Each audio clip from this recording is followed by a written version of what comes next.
Hi, I'm Boone. This is Boone's Slot Car Garage. And tonight we're going to go ahead and make some block wall out of polystyrene. So what we have here is the block wall that I've created through this area. We need to carry it up on that part of the track over there. So let's go do this. Okay, so what we've done is I went ahead and already fabbed this in to fit on the layout. I went ahead and glued it together with some super glue, but you can go ahead and use PVA glue just as well. So first thing we need to do is figure out what size block we want to make. I've been using kind of a larger style block, and it works real good for the 1/32 scale. It even worked great for 1/24. It kind of has a larger block, a lot of what you see over in the European type buildings. So what we do is we go ahead and get it all formed, and then we go ahead and mark out the diameter of the block that we want to do. I usually run my block at 1 centimeter spread per line of block. So I go ahead and mark on each one a dot, and you want to carry that through on the other side as well. Now you just go ahead and line those two up,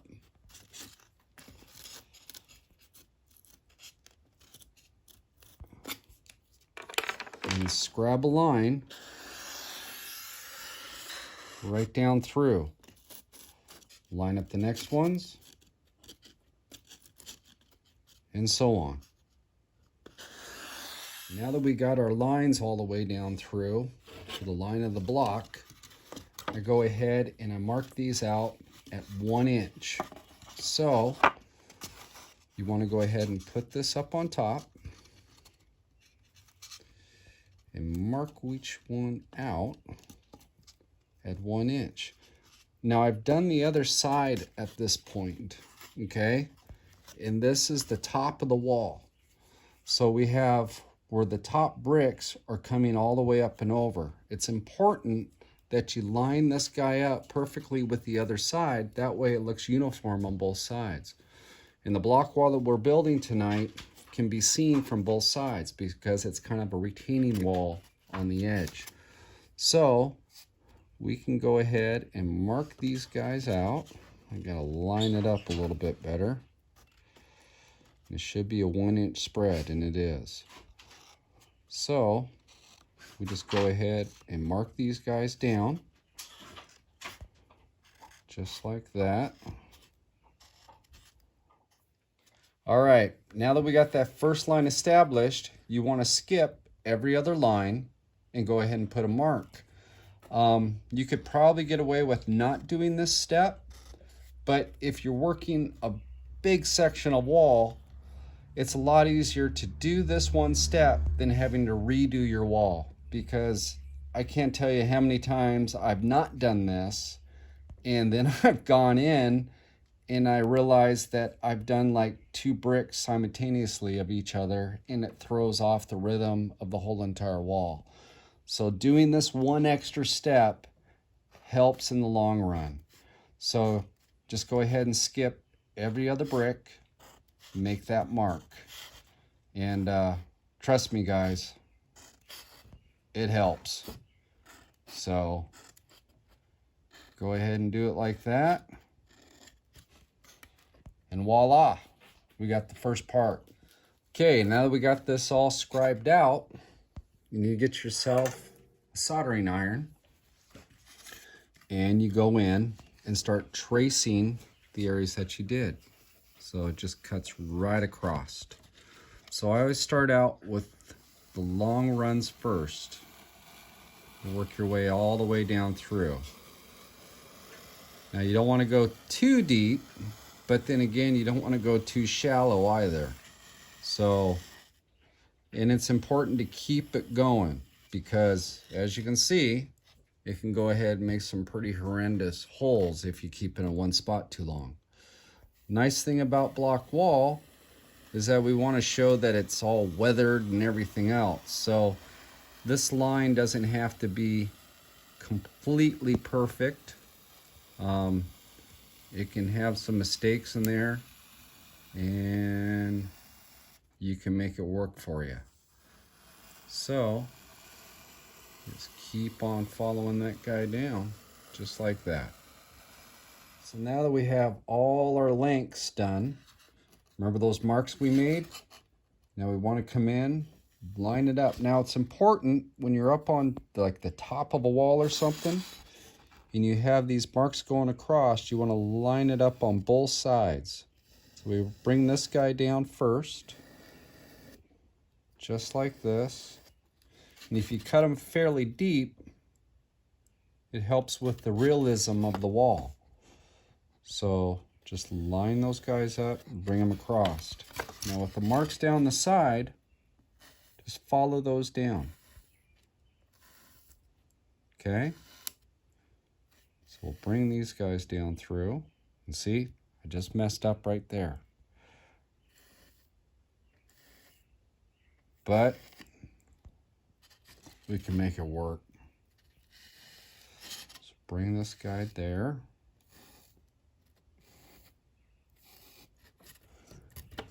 And now that we have those established, we want to go ahead and put in the other lines. So you have this big block there. Just put one down in the middle. This one right here, put it down the middle, down the middle. And there you go. Starts to look like a block wall. Okay, so we got both sides done. We got all the down angles, the cross angles all complete. Big thing is important when we're making a wall, especially a double-sided wall, is that you want to make sure that your top stones and your bottom stones line up with the opposite side. So a lot of times what I'll do is I'll complete one side, bring it up and over, and then when I flip it over to start to make the other side and putting all my lines in, I use those top areas as reference points for the remainder of the wall. That way everything lines up and it gives it that realism that we're going for. Another thing is when you're doing all the block with the soldering iron, is that on these corners, even though it might be going up against another piece up on the side, go ahead and complete it down on the opposite side there, because when it lines up, you want to have that gap going in through there to give it just that little extra oomph to it, that it looks like a real wall. So from this point here, we're going to go ahead and start adding the defects of it to make it actually look like true stonework. Okay, so now we need to go ahead and put some texture into this wall. What I have found out is that I use just some heavy steel rough brush. If you get the stuff that is softer, it doesn't quite work. This stuff is pretty stout, and it really rips away at the polystyrene. In some of the tight corners that you may not be able to work around with something of this size, if you get yourself like some 36 grit sandpaper, you can rip on it as well. These guys work too, but I found out that just these grinding wheels, these wire wheels, work the best. So what I do is I go ahead and get this thing down and just take that and just rip across it. And what this will do, if we look down into it, see how it starts chipping away at the sides. It starts to really give it the idea that this thing's all weathered and everything else. When you come up on the top, same type of thing, man.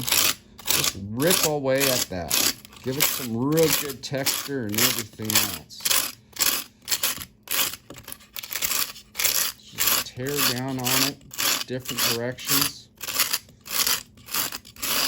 And it really starts to make the face of this wall really starts to take shape. You can see up on the top how it has kind of that broken edge. Take this, go a few different directions to it.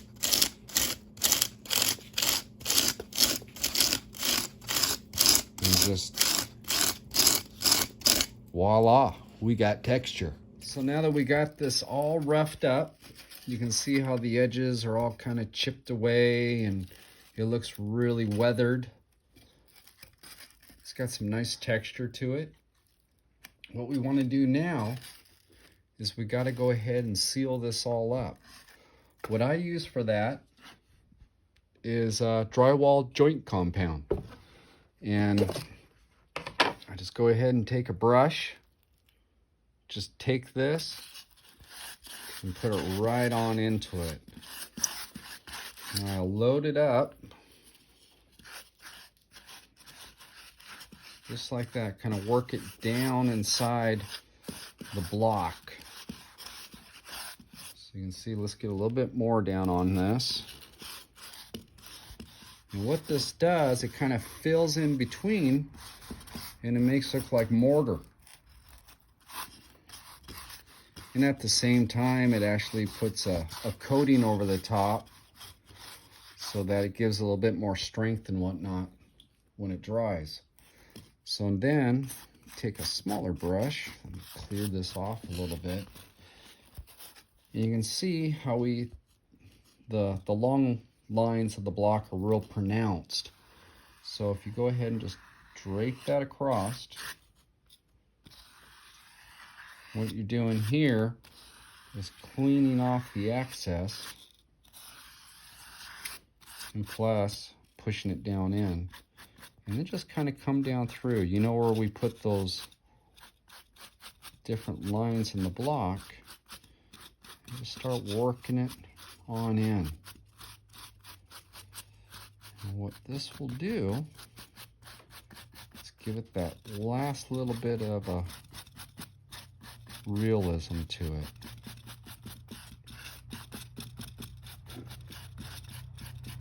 The nice thing about this also is as it dries, it kind of sucks down into it.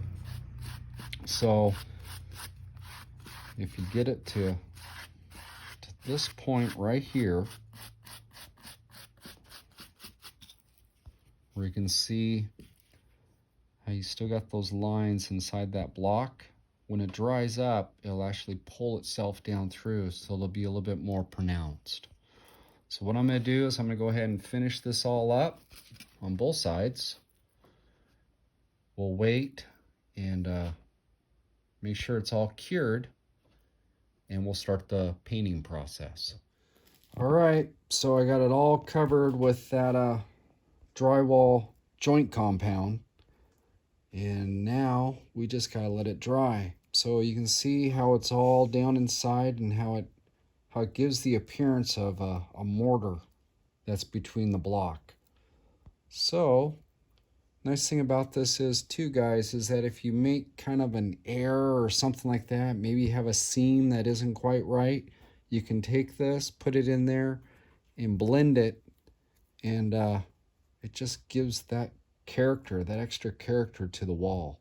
So what we're going to do is we're going to go ahead and let this sit. Now, normally what I would do is I would do something like this and let it air dry overnight. Tonight, since we're making this video, I'm going to go ahead and force dry this with a heat gun. And it should do the same thing as it does with an air dry. So we will go ahead and pick this up. When we come back, we'll go ahead and start painting this out, and we'll do the paint process on it. So we went ahead, force cured this, and it's ready for the first layer of paint. Now what I do is I use a weak black and I over reduce it so it turns into a wash. It's almost watery. You can see how it's like water.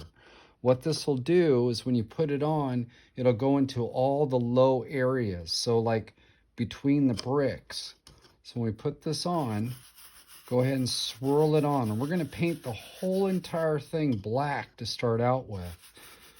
So you can see, being that it's a wash, how it gets right up inside everything. That way you aren't sitting there trying to, oh, we got a little bit of a hair in there. That way you're not trying to work the brush and get it down inside there. So just go ahead and go on through like that and just kind of massage it in. You can see how it's taking shape, and it's how it's starting to get into those cracks. When it gets into those cracks and it'll dry dark. So we need to have that for our depth. So I'll go ahead and finish this and we'll go on to the next step. Okay, so we went ahead and covered it in our weak black and got it all down inside all the different crevices and whatnot. Now for this step, what we're going to do is we're going to take some brown and some golden straw, kind of almost like a mustardy yellow. And what we're going to do is we're going to take a few of these bricks and we're going to highlight them out. So we're just going to pick a brick here and there, and we're just going to go ahead and paint it out. And what this is going to do is give us kind of that uneven look. It's going to kind of break it up so it looks more natural. So you go ahead and you pick out some bricks there. You take kind of this brownish color and just go ahead and put it on some of the bricks. So I'll go ahead and keep on going with this step, and we'll pick it up when we're ready. All right, so we went ahead and took our two colors and picked some bricks here and there to go ahead and paint them out. We got the brown and we have that straw yellow going on. We did it on both sides. So kind of looks like the Partridge Family bus at this point. So next part that we want to do is we go ahead and use a gray, and it's going to be kind of a lighter gray, and it's still a wash. And the reason why we're doing these washes is because it's a wet on wet process, and we want these colors to kind of bleed together. Now, when we go ahead and we put on the next color, this gray color that I have, it's a lighter gray, and we're not going to dig it in there because we want to make sure that black is going to stay down in those crevices. So what we're going to do with this is we're going to kind of just go over the top of it real quick, and you can see by doing this that we're getting that definition going. Now with the colors that we just did, they're still a little bit wet, and let's go over the top of them a little bit. Now you can see how that color is going to bleed around. You can see how it's kind of mellowing out the boldness. So I'm going to go ahead and keep on doing this, and we come back, we'll take it to the final step. Okay, so we went ahead and got the gray all put on there. You can see where we went over the top of the yellow and the brown and how it's kind of bleeding them in. It's starting to take a little bit of shape. Again, you can see how that black is still in all the little cracks and crevices and whatnot. And you can see every once in a while I go ahead and I take that gray and I just go ahead and paint the whole entire brick out. That way it kind of breaks up the monotony of everything. Again, kind of gives it a little bit more of that realistic twist to it. So our wall is really starting to take shape now. The last little bit that we're going to do is we're going to go back in with that weak black with that wash.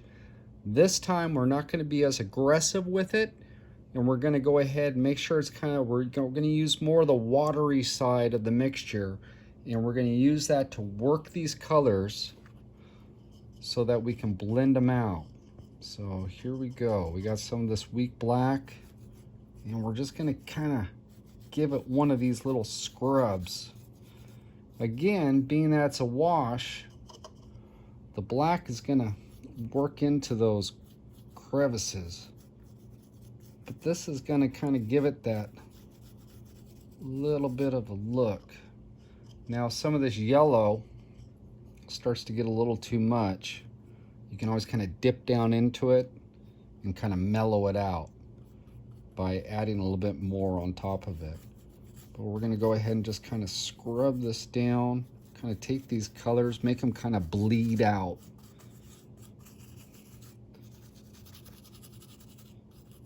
Let's see how this is going. We got to get that yellow down a little bit more. Get it to break up. So you can see is this area over here we haven't done yet. And this over here that we've done, you can see how it's starting to go in there and really starting to give that last little bit of definition. The last step after your wash is you let this go ahead and dry up, and then we'll take some white and we'll dry brush it and just kind of give it a light kiss on the top. And what that'll do is all that texture will just make it pop. So let me go ahead and finish this up. I'll get it so it dries, and then we'll go ahead and dry brush. Okay, so I went ahead with the weak black. We put it on there. You can see how it's seeped back in. It's given a lot of definition. Those yellow spots, we're able to mellow them out a little bit, and it gives it kind of a different definition on the wall. You can tell some of these went ahead and darkened a little bit more than others. And just kind of go with it, you know, whatever you think looks good. And that's where we're at. So now what I'm going to do is I went ahead and put some white on my board right here. And I'm going to go ahead and do a dry brush. And a dry brush helps us give a little bit more definition to everything. And it's going to help it pop. So what you do is you want to put a little bit of white on your brush and then work it and kind of clear it out and just come down onto it. You can see how that little bit of white really starts to make a difference with these rocks, these brick. So kind of hit those top edges. Kind of makes it look like, you know, the sunlight's hitting it. And it's giving a little bit more definition on the top. Just lightly come over the top. Those dark spots right there. Kind of give it a light kiss here and there. And it just starts to come alive. So I'm going to go ahead and do the rest of this. And then what we're going to do is we're going to mount it up on the area where it goes. And then what we need to do is we're going to blend this stone into the existing. We got it all highlighted with our dry brushing of the white. And you can see how that just makes it pop. So what we're going to do at this point is I'm going to go ahead and mount it up on the layout. And then we're going to take this corner and we're going to blend it with the existing stone. I'm going to show you guys how to do that. It's real simple. So when we come back, we'll have it up. We got it mounted up here on the layout, but you can see where we put it up against the existing stuff, and we got, I mean, it looks good up here, but we got a little bit of a gap down in this area. And on the back side, it's the same type of thing. So in order to alleviate this gap and to make it all look uniform, I go ahead and I take some more joint compound, and we're just going to go ahead and fill up this gap. And what you can do is fill that up, let it go ahead and cure out, go through the same painting process that we did for the block wall, And obviously you want to kind of blend it into this area. And it's all going to be look like it was there since it was built. So I'm just going to go ahead and fill this on in like that. Work on your lines of the block. All right, so we got our block wall mounted up on the layout. We went ahead and blended it into the existing wall. Got it all touched up, so it's all nice and uniform through. And I think it looks all right. So I hope this helps with you guys asking me questions about this block wall. If you like it, go ahead and share it with others. Subscribe to my channel. And next up on my agenda is I'm going to take scale electric track and we're going to bend it. So for those hills and everything else that you want to make, sometimes using their little stilts and stuff just isn't going to give you the effect that you want. So that's next on the agenda. If you guys have any other suggestions, go ahead and put it in the comments. And we'll just keep on doing this. That's where I think we're having fun. So until then, this is Boone from Boone's Slot Car Garage. See you guys later.